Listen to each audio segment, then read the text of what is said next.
Tengok guys, kita orang daripada Bukit Ampang lalu highway Sukir nak menuju ke Sungai Besi, nampak? Ada kucing. Mak tu nak masuk dah Sungai Besi. Kucing, ada anak kucing ni. Siapa buang dia kat tepi highway ni, kesiannya dia.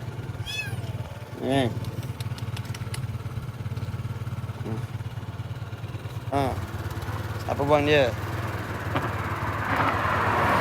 Anja ni. Ajina suka Ajina. Kita letak dekat kedai makan. Ya kita. Nana, nanti dia lari. Simpan ni. Cakap.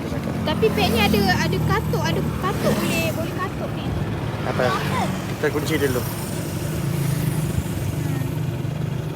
Bertahan. Awak keluar kepala dulu. Dia tahu lah mak awak nak selamatkan dia. Saya bersama dengan family saya menyelamatkan kucing Oyen ataupun Yeyen. Dekat highway ni daripada Bukit Ampang lalu Sukir menuju ke Sungai Besi. Alah ciannya. Kumpulkan barang dalam handbag, keluarkan. Keluarkan barang dalam beg, masukkan dia. Dah jom cepat. Nanti dia suka kan?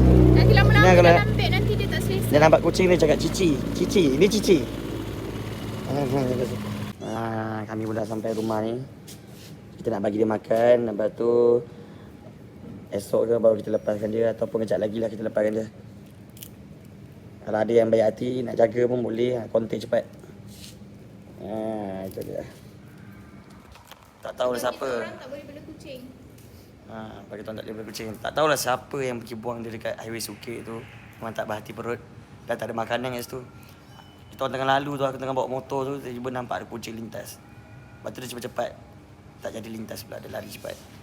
Terus aku patah balik tengok, dia ada kat tepi highway tu. Siapa yang biarkan macam tu? Kesian kan sikit kan? Kan Mek tu? Tengok. Dan dia. Jelas suka. Macam Oyen. Papa, hari ni kita letak nama apa? Tak tahulah siapa nak jaga dia, dia letak nama dia. Apa yang pergi buang dia, kesiannya dia. Jahat kan siapa pergi buang dia kat highway kan. Matilah dia, tak makan. Hulu hilir dia lari sana sini. Kalau kena langgar macam mana? Siapa pun nak jaga boleh kontak dia. Kontak dia pula, kontak saya.